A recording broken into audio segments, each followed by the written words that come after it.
NVIDIA's annual GTC event is underway with CEO Jensen Huang, the poster child of artificial intelligence, set to speak just in the next hour.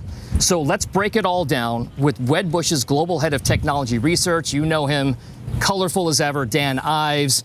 He has an outperform rating and a $175 target price on those NVIDIA shares.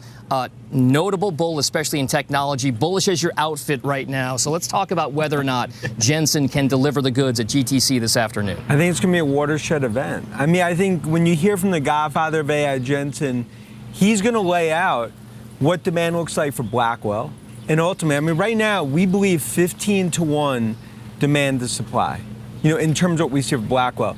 It's about not just things like in terms of Rubin and others, physical AI, autonomous robotics. And I hear everything that Josh is saying, but in my opinion, we are in year 3 of an 8 to 10 year build out for the AI revolution. And that's why it's so front and center what we're going to hear from the godfather of AI, Jensen, in San Jose. All right, so NVIDIA shares have now pulled back notably, not as much as other mega cap technology stocks have, but a lot of it was driven by kind of the recent quarterly reports that have come out.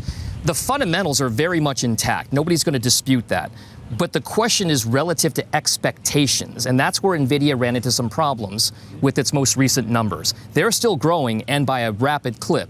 But why are analysts then so much more bullish where they cannot meet exactly or exceed a lot the expectations that are out there? I think it's a digestion period. I mean, I think we go through the next 4 quarters, you're going to ultimately see, I think street numbers are going to come up 15, 20% over the next few years. I think buy side definitely is very negative here, but as this all plays out, I think it's a stock that has a 2 in front of it. Because the AI revolution, remember, despite DeepSeek in terms of everything we saw there, with some of the Cinderella story in terms of some of the fears in terms of NVIDIA on the chip side, there's one chip in the world fueling this, it's NVIDIA. This is the cheapest you have been able to buy NVIDIA stock since October of 2022, before the launch of ChatGPT, which set off the AI era. So NVIDIA in the AI era, as the leading player in AI, has never been a better bargain than it is today. The stock is, the company has 52% growth expectations for this year. It's now a 20 forward PE. How insane is this market right now where they would rather buy Walmart at 30 some odd times earnings than this at 20? Walmart, if they're lucky, might be growing high single digits this year. I'd say in 25 years doing this, I can name, so I count the times that have been almost the generational opportunities relative to what the stock's doing. That's where I think NVIDIA is here. I think this is a generational I think because my view is we're going to be talking about NVIDIA 4 trillion, 5 trillion over the coming years, despite near term, in terms of political export controls, everything else. That's where this is going. We're talking about 2 trillion of AI capex next 3 years. There's only one red phone that you could call to get those chips. It's you want to NVIDIA. laugh? You know what he should announce at GTC? How about a buyback? I think that would probably do more good than any technology. Okay. I mean, it's really, at this valuation, should be shrinking the float. All right, so speaking of the valuation kind of construct, the paradigm that we're in right now, Joe, if you look at the way that it's been described on the forward basis and the valuation that's out there, there is a balancing that's happening right now about whether or not it is the fact that the analyst consensus, the forward earnings expectations for NVIDIA are relatively off, or whether it's the price that you pay for those earnings that is relatively off. Do you think, though, that this is the equilibrium point at which the analysts are more correct when you project earnings out in the next year, and is the market valuing those forward projections properly? So unfortunately, I have to give you an answer that is not succinct, and it is dependent upon the CapEx. And the question ultimately becomes, does the macro environment begin to arrest the capital spending on the part of those big players? And if in fact that unfolds over the coming year, then when you think about where NVIDIA is, I think it has the potential to cheapen its valuation. All right, Dan, if that is the case, the people who spend the most money with NVIDIA are hyperscalers. These are the most ginormous balance sheets in the history of corporate world. What does the CapEx picture change by how can it be affected by a hypothetical weakening macro backdrop? Yeah, and Joe brings up an awesome point. I just tell you, come back from Asia, it's actually accelerating. In terms of, we see about 70% of that CapEx actually accelerating because it's an arms race. In other words, you have $325 billion that's going to be spent by big tech, $100 billion year over year. You don't even have the sovereigns. You don't have the rest of the world. This is something where I actually think the industry is underestimating CapEx, and I get the point in terms of worries about macro. I actually see more and more big tech accelerating in terms of, because as this arms race plays out, whether it's M&A from we see Alphabet and others, no one is pausing. They're actually accelerating. And I think that's going to be the key. And I think that's something you're going to hear from Jensen, on stage. Can I say one thing on this really quickly that I think is important? It's not definitely the case that CFOs are going to look at AI-related CapEx as a cost too high in a recession, because we're about to have an IPO. Klarna is coming public. Klarna fired everybody, and they're basically operating customer service on AI. That's the story that they're telling at their roadshow. This might be like the poster child for how much money a corporation can save in staffing costs using AI. So it's not a foregone conclusion that a weaker economy necessarily means slashing CapEx. They might actually look at this as a way to get through a recession. I would say that when you're driving down the floor to go to the final four, this is the jump shot you take 100 times out of 100 times buying NVIDIA in this market at this multiple. And I'll give you two reasons. Really, from the macro standpoint, the survey data has eroded very quickly, historically quick. And that's the uncertainty that's within the market right now. That's the uncertainty that the administration's brought. But I think it's been so quick of an erosion that it's flushed out. And you're starting to see that. I think Atlanta Fed GDP is going to swing back for a number of reasons. And the other side is there's a bigger story. Yes, there's competition with the LLMs, and you're going to see new ChatGPTs drop. It's going to be DeepSeek. It's going to be something else. There's going to be another instance. But it's bigger here where you're the robotics story. You're also looking at the software. There's no second. This is their competitive advantage. That's their moat. So this is where I want to buy. All right. And what's clear is, and you mentioned this, in the near term about chip demand, I think there's going to be a lot of demand because every company I speak with, they say two things. One, using AI has become much more efficient. Think about DeepSeek. It's much cheaper to run now than it ever has been, but their demand is up because people are finding new ways to apply this technology, and it's finally making its way into the public that it wasn't in the past few years. So from that standpoint, it really is a sunny outlook for NVIDIA, and Tesla can capitalize on that as well, both from a robotics standpoint and self-driving. And Jensen Huang, as you can see there, is taking the stage at their GTC event for his keynote speech, doing a little crowd work and then perhaps playing a short video. This will go on, as Christina mentioned, for potentially over an hour, so we won't bring you the whole thing live. But every time we get headlines that hit the tape and we watch the stock moves, of course, we'll be sure to bring that to you. And James, is there anything that he could say here to change your mind?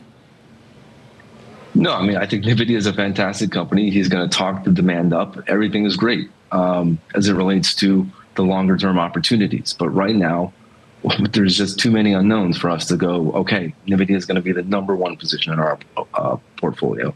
And we got to get through the economic uncertainty to be able to do that. Because the thing about these companies is that you can beat on revenue marginally, you can be in line, but that's not good enough right now because you do have air in those valuations. And unless you can say with a high degree of certainty that you're going to beat by a large margin on revenue and there's upside to that, you have risk of valuation contraction. And that's what we're trying to avoid. And, right, although I take the point that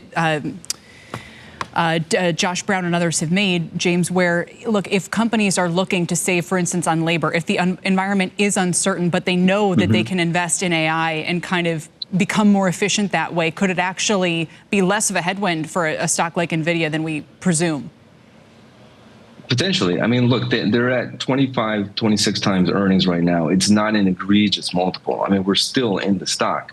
It's just really comes down to a question when you think about it from a portfolio context, how much weight do you want on the duration, higher growth type names that can get hit disproportionately on a broader macro-based sell-off versus more stable names. It's just that fine-tuning that balance within the portfolio to manage the risk over the current cycle, but staying cognizant of the fact that the growth rates are still there and should still be there, and we should hear that from Jensen today.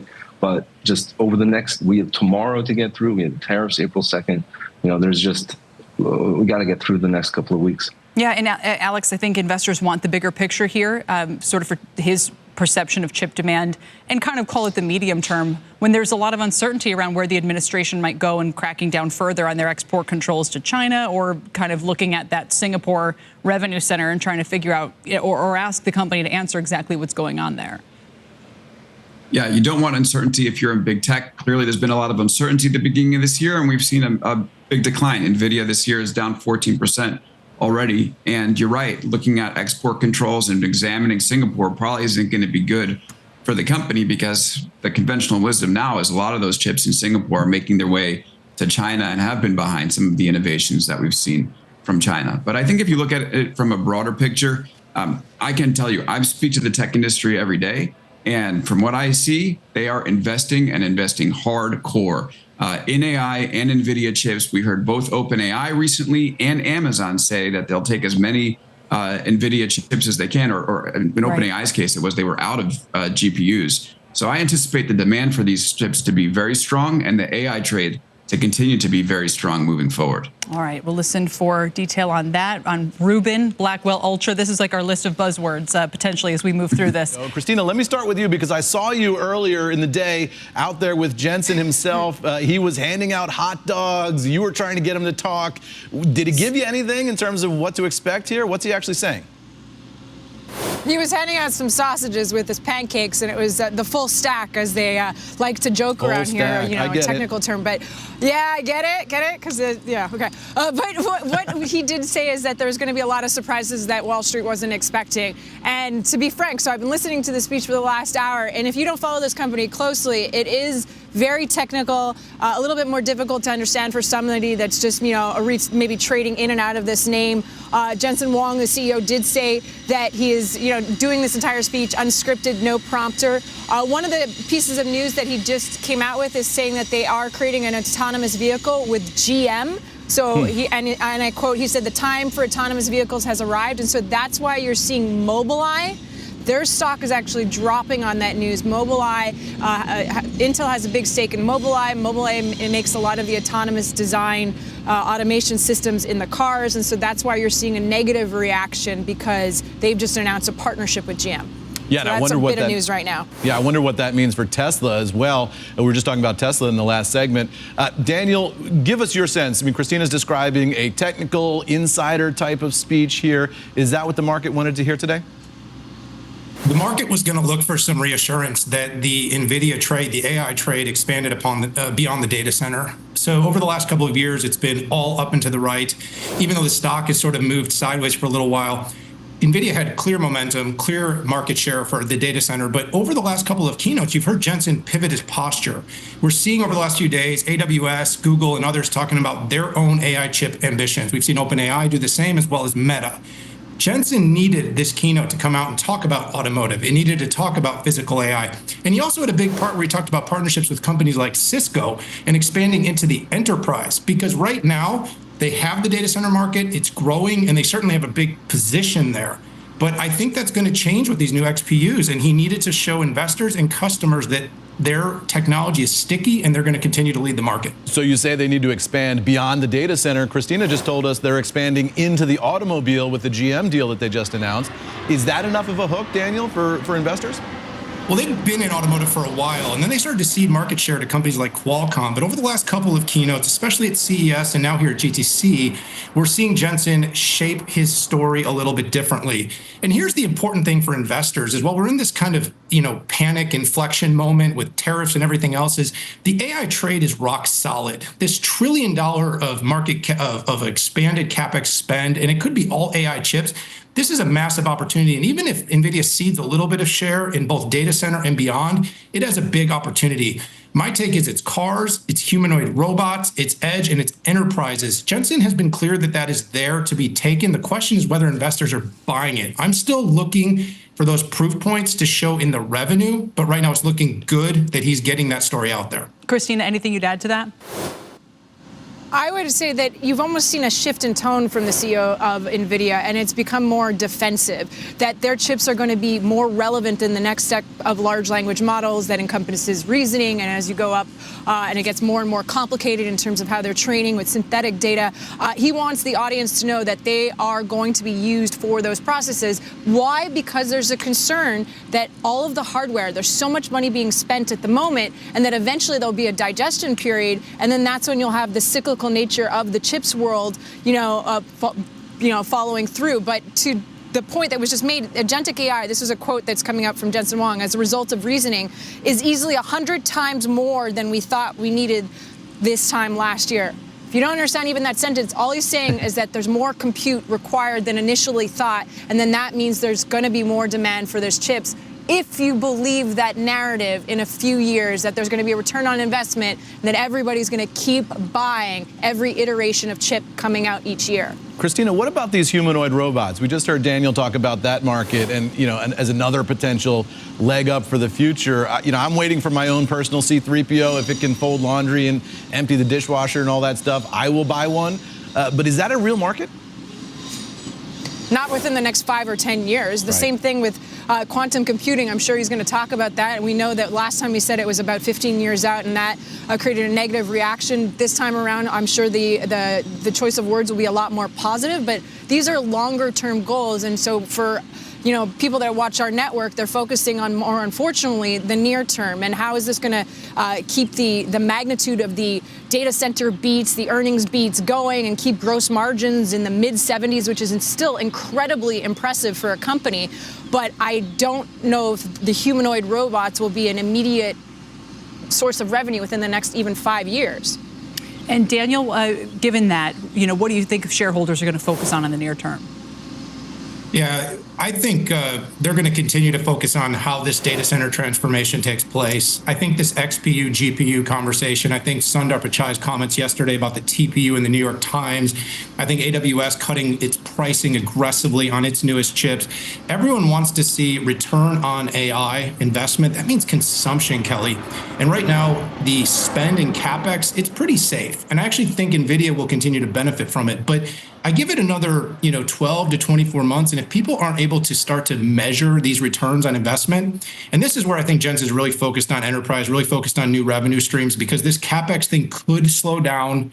But I think this DeepSeek moment, this 100x, I think it's 1,000x, and I actually think it will continue to grow.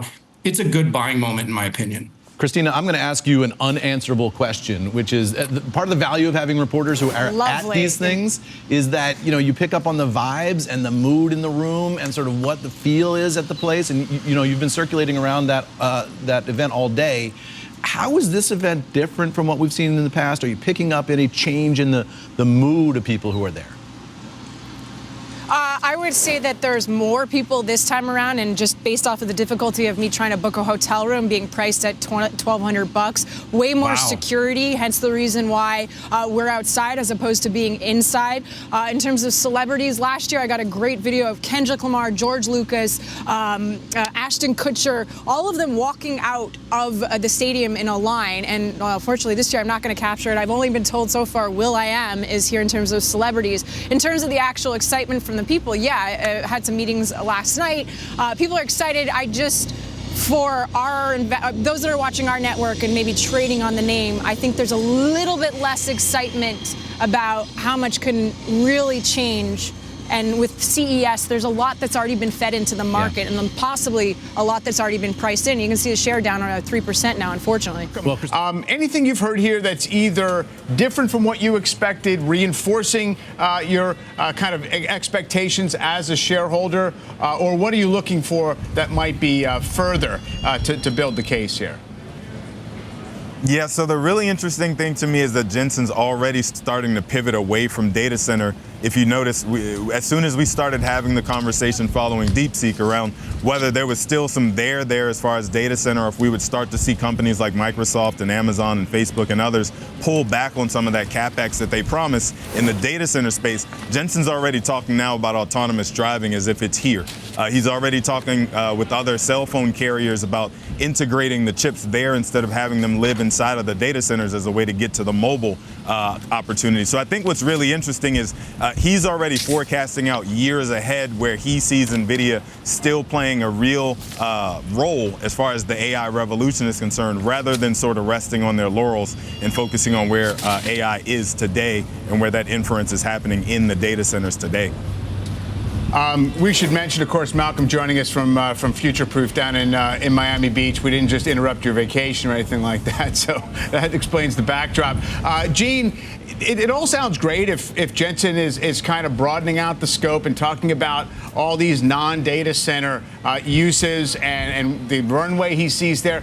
But man, this has been the cleanest investment story for the longest time, right? It's just like insatiable demand for those GPUs, supply constraints, the massive revenue growth. And is that becoming complicated here? Has he said anything that's going to confirm the revenue outlook, let's say, for next year?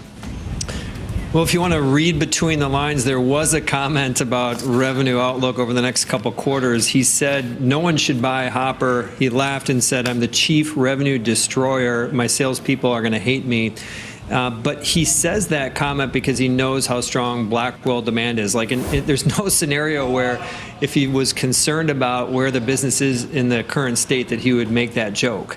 And so I think that that's one reading between the lines, and I agree with Malcolm. I think that the bigger picture, beyond just 1 or 2 quarters, the central question here is how long is this growth going to continue?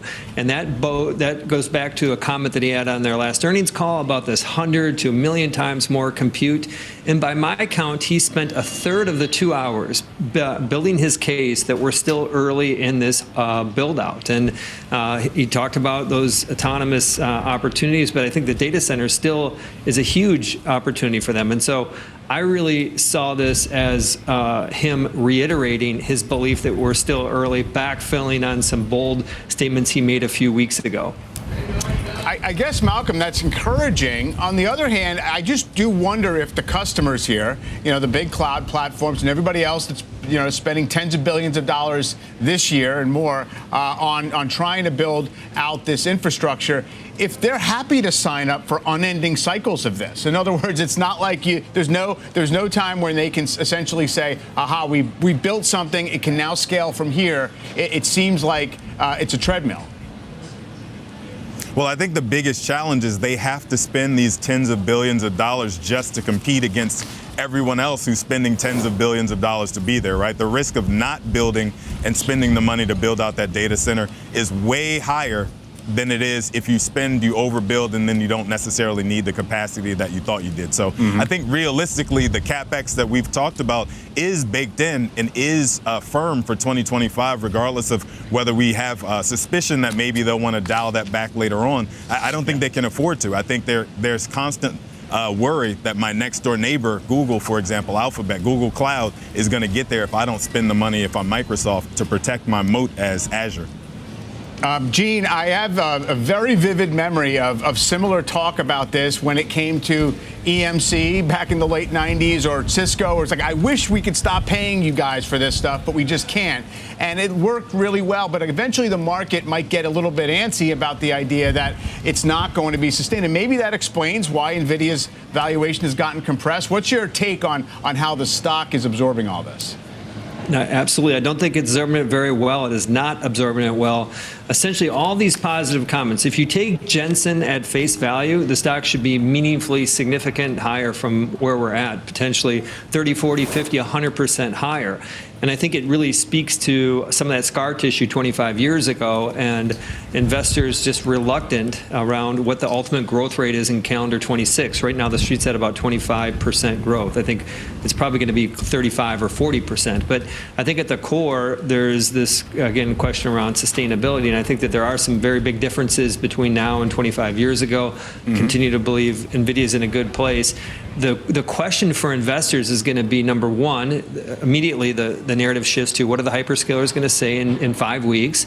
And second is every quarter that they don't get credit kind of pushes that gets them closer to a point where they're not going to be growing at 35% plus.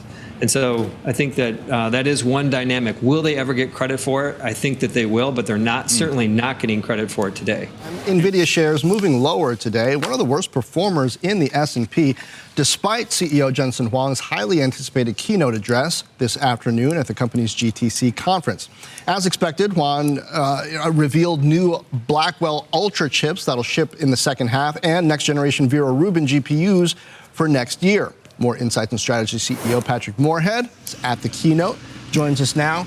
Pat, did Jensen Huang make the argument successfully between Rubin and Dynamo that price performance leadership will remain for the next couple of years? So I think he said the right words. There were no doubt, and I think he did a very good job at it, correlating tokens and cost per tokens and how much revenue you could derive from those. But I think, quite frankly, investors want to see customers say the same thing. They want to see a revision in the guidance to an upward basis to get higher levels of confidence. So I can't help but link this also. Adobe is making announcements that are AI related at Summit. We've seen a step back from Apple in Apple Intelligence for Siri. All of this software would arguably create demand for the hardware running on NVIDIA. How does the demand picture look in the medium term for these chips that Jensen keeps executing on, announcing on this yearly cadence? Yeah, I mean, even start short-term demand isn't great. And you can look to enterprise SaaS companies and software companies that are trying to make money off of that. There are what I would like to call green shoots, but there is still a challenged environment to be able to monetize those downstream impacts. With that said, we aren't two mass reasoning engines. And I think everybody needs to be calm and collected until we get to those capabilities that truly could move the dial, in particular agents. But those take a lot of times for an enterprise and even for an enterprise SaaS company to implement. With all that said, I do think we have a good 12 months of runway left on all that CapEx without the downstream economic benefits. Patrick, how much do you read into the fact that Jensen Huang plays a long game here? And what I mean by that is he's had a big economic moat around his chips and their capability, and now we're starting to see more competition come into the marketplace. But even as that's happening, he's striking all of these deals around Dynamo or 6G, self-driving and autonomous vehicles, industrial AI. He's even making moves in space right now, and I realize, or quantum. I realize these are partnerships that may not come to fruition for a number of years. But is he already building the next moat? He is. And, you know, if you look at this on a time scale, right, we go from Blackwell to Rubin, enterprise AI to physical AI to quantum. He is laying the groundwork for the next 10 years. And if you notice, he started heavy on CUDA. And CUDA is that software moat that permeates every one of these long-term bets that he is making here. And he knows there's competition coming. And he knows even at rack scale, the silicon that an AWS, Microsoft, a Google and Meta are producing, he will lose percentage share there. And he's creating all of these new opportunities to make sure that growth keeps coming. Out of NVIDIA's GTC keynote, CEO Jensen Huang delivering a 2-hour address today at the AI conference this afternoon. He announced a new GM partnership and gave release timelines for the company's Blackwell Ultra and Vera Rubin chips. But shares of the AI darling fell 3.5% during the session, now down nearly 25% from their record. Our Christina Partsinevelos is at the event in San Jose. She's got all the headlines. Christina. Well, the theme of this unscripted keynote for 2 hours was really about maintaining dominance in the face of increasing competition. Jensen Huang reiterating data centers are still $1 trillion market cap by 2028. They're getting closer and closer to it, but that's a number we've heard before. As for the products, you briefly mentioned it, Melissa, but we've got the expected Blackwell Ultra for this year, Vera Rubin for 2026, Vera Rubin Ultra for the back half of 2027. What you need to know is Jensen's fulfilling his promise of new chips every year. A question, though, still top of mind is, will the demand follow? Jensen Huang reassuring the crowd that next generation AI will need 100 times more compute than older models. So think of it as him telling the audience, our customers will still need our chips for years to come. But with large language models like DeepSeek using less advanced computing hardware, concerns still linger on the magnitude of that demand. Other announcements, new photonic switches to connect GPUs, inferencing software, a partnership you mentioned with GM to make autonomous vehicles, negatively possibly affecting Mobileye, which fell today, a new quantum computing office, the first customizable humanoid robot, which can reason. But those are revenue streams that should really have a minimal impact just over the next 5 years or so.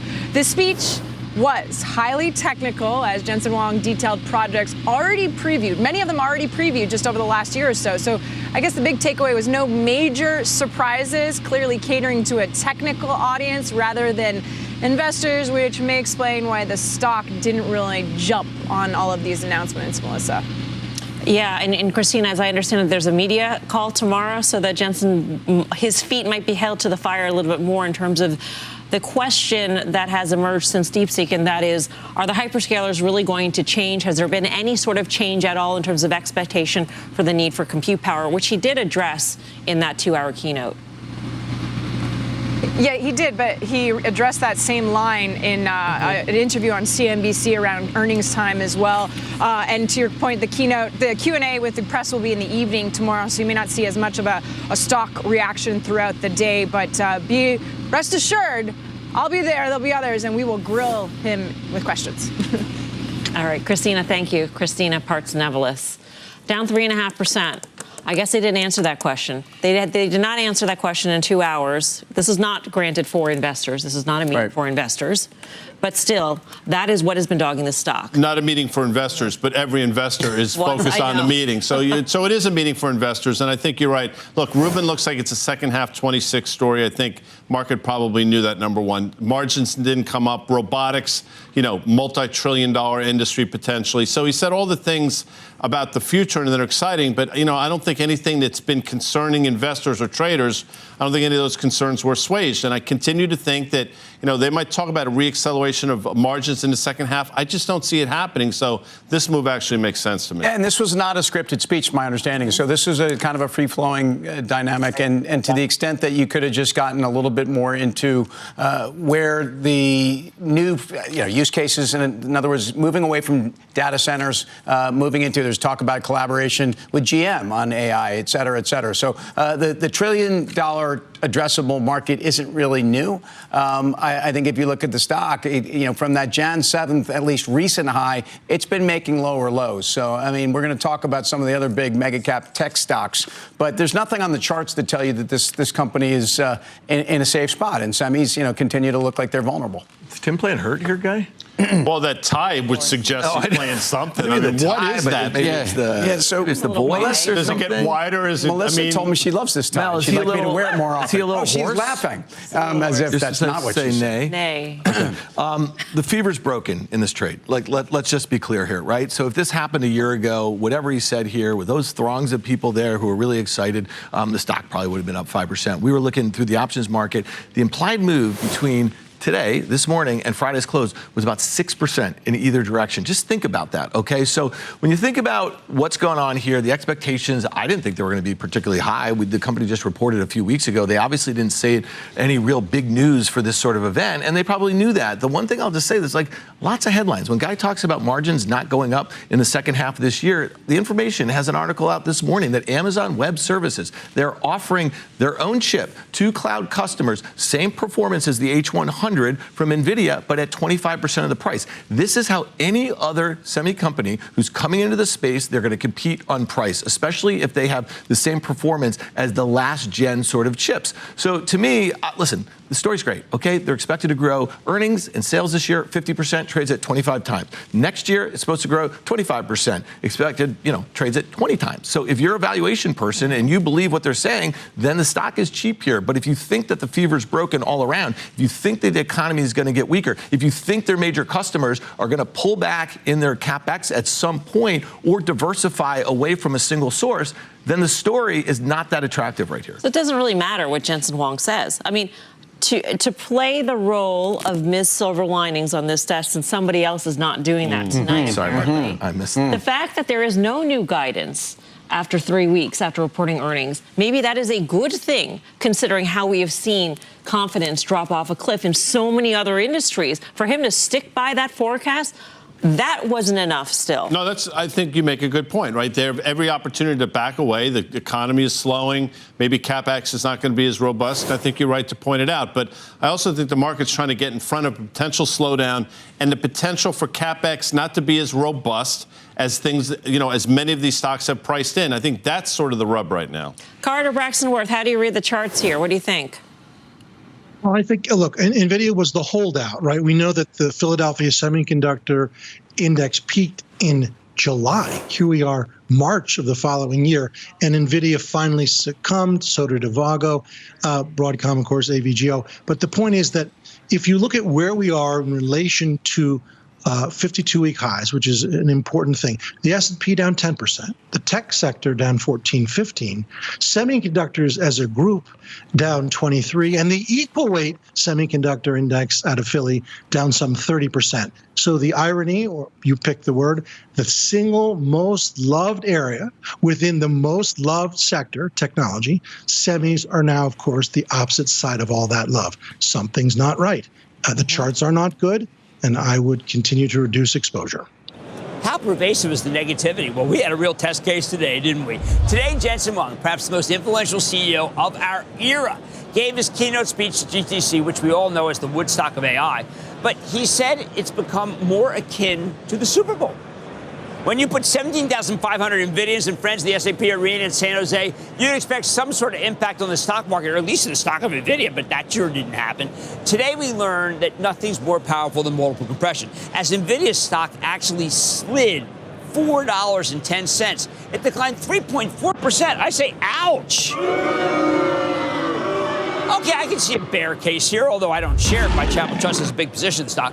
NVIDIA stock isn't cheap unless everything goes right. And in this climate of fear environment, it's hard to see everything going right, even for a company that is this special. And oh my, after watching today's keynote, always reminds you how special it really is.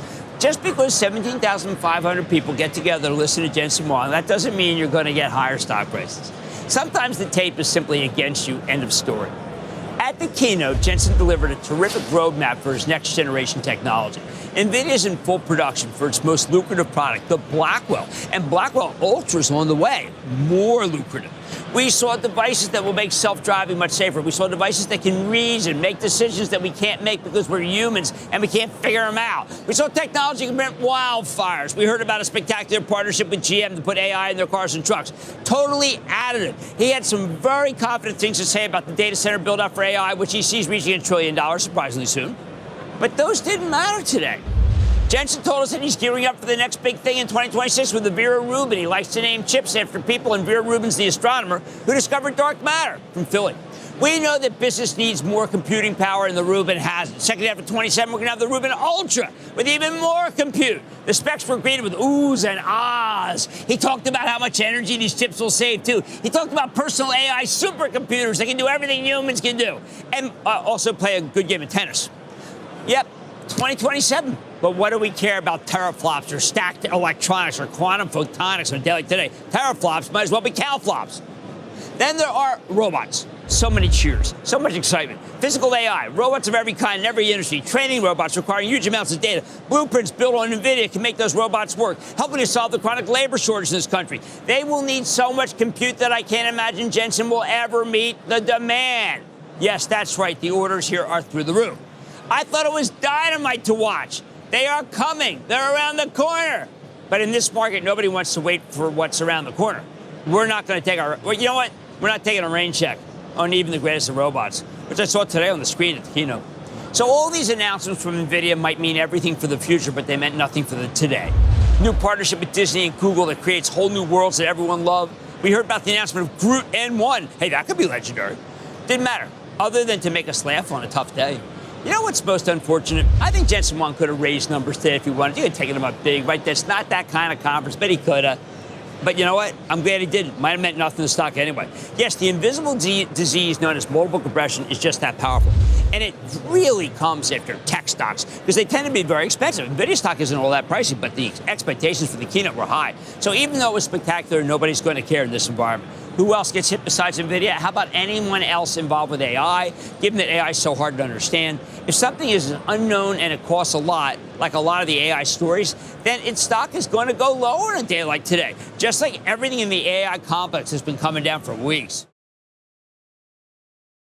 All right, I hope you're all doing well and staying calm in this market. The S&P finished the day about 1.1% lower, and NVIDIA finished the day about 3.4% lower. In yesterday's video, I mentioned that it wouldn't surprise me if Jensen revealed amazing new technologies today, and then the stock traded lower as short-term traders quote-unquote sell the news. That appears to be what happened to NVIDIA's stock today, and the rest of the market trading lower today didn't help either. There was so much announced and spoken about in Jensen's keynote today that I honestly don't think I could recount all of it if I tried. We learned more about Blackwell Ultra, Rubin Ultra, and the next generation architecture after Rubin named Feynman. We learned about many different partnerships, including a partnership between NVIDIA and GM to develop driverless vehicles, and a partnership between Google, DeepMind, NVIDIA, and Disney. Many things were said at the keynote today, but I want to focus on two important things that Jensen mentioned today because they are very relevant to NVIDIA stock right now. First, Jensen showed a comparison between how many Hopper GPUs NVIDIA shipped to the 4 largest cloud service providers in the entirety of 2024 and how many Blackwell GPUs they have shipped so far in 2025. This is further confirmation that NVIDIA is expediting manufacturing of Blackwell, as they said they would on their most recent earnings call. And that is the reason margins are temporarily dipping into the low 70s to expedite the manufacturing of Blackwell. Later this year, NVIDIA expects margins to rise back into the mid-70s as Blackwell ramps. That is good news. The second thing I want to mention from the keynote today has to do with DeepSeek. I am so tired of people in the financial press pretending that DeepSeek is a problem for NVIDIA when Jensen has so clearly explained on multiple occasions that this is not at all the case. As I have said numerous times on this channel, DeepSeek's models are actually a good thing for NVIDIA as their models help drive increased demand for NVIDIA's products. Jensen highlighted that reasoning models like DeepSeek's are actually drastically increasing the need for more compute, which effectively means more hardware from NVIDIA. He did this today by sharing an example at the keynote. A prompt was given to a traditional large language model, which quickly generated a short and incorrect response to the prompt. This required 439 tokens. That same prompt was given to DeepSeek's reasoning model, R1, which generated a far better, correct response to the prompt. That generation required more than 8,500 tokens, 20 times more tokens, and 150 times more compute. In other words, reasoning models like DeepSeek's go through many more steps in order to give thorough and well-thought-out responses to prompts. This is different from a traditional LLM that just blurts out a partially correct response. Because of the additional steps that reasoning models such as R1 take in order to generate a response, more compute and therefore more NVIDIA hardware is required. Do you see why I'm so frustrated with the media's portrayal of DeepSeek's impact on NVIDIA? DeepSeek is actually fantastic news for NVIDIA. It drives down the cost to operate the model and therefore makes it accessible to more people, while at the same time increasing the need for more compute, i.e. more NVIDIA GPUs. Bear this in mind when DeepSeek's new model is released sometime in the very near future, because it would not surprise me to see the talking heads in the financial media panicking like crazy, incorrectly claiming that DeepSeek's models are bad news for NVIDIA, when in reality DeepSeek's models are great for NVIDIA. There is honestly so much to digest and unpack after listening to Jensen's keynote today. I honestly think he did a great job, and I'm sure we will have a lot more to talk about in the very near future. Remember that tomorrow morning is the Financial Analyst Q&A at GTC starting at 11:30 a.m. Eastern, 8:30 a.m. Pacific. Before we end this video, I'll leave you with this updated roadmap we were given today for NVIDIA's data center products. Blackwell Ultra launches in the second half of this year, Rubin in 2026, Rubin Ultra after that, and later on the new generation named Feynman probably in 2028. I don't know how the market will react in the short term to this event. But regardless of the short-term reaction, I still think the long-term thesis surrounding NVIDIA remains firmly intact, and that it is even stronger considering what we learned today. In the short term, we will likely have more volatility as the macroeconomic situation unfolds, but from a long-term perspective, I am still bullish on the future of NVIDIA. Remember to stay calm in this market. Remember to maintain a long-term perspective, and do not make any hasty or irrational decisions. With all of that being said, I hope you all have a great rest of the day, and I'm curious to hear your thoughts about NVIDIA in the comments below. Please leave a like on this video so more people will see it.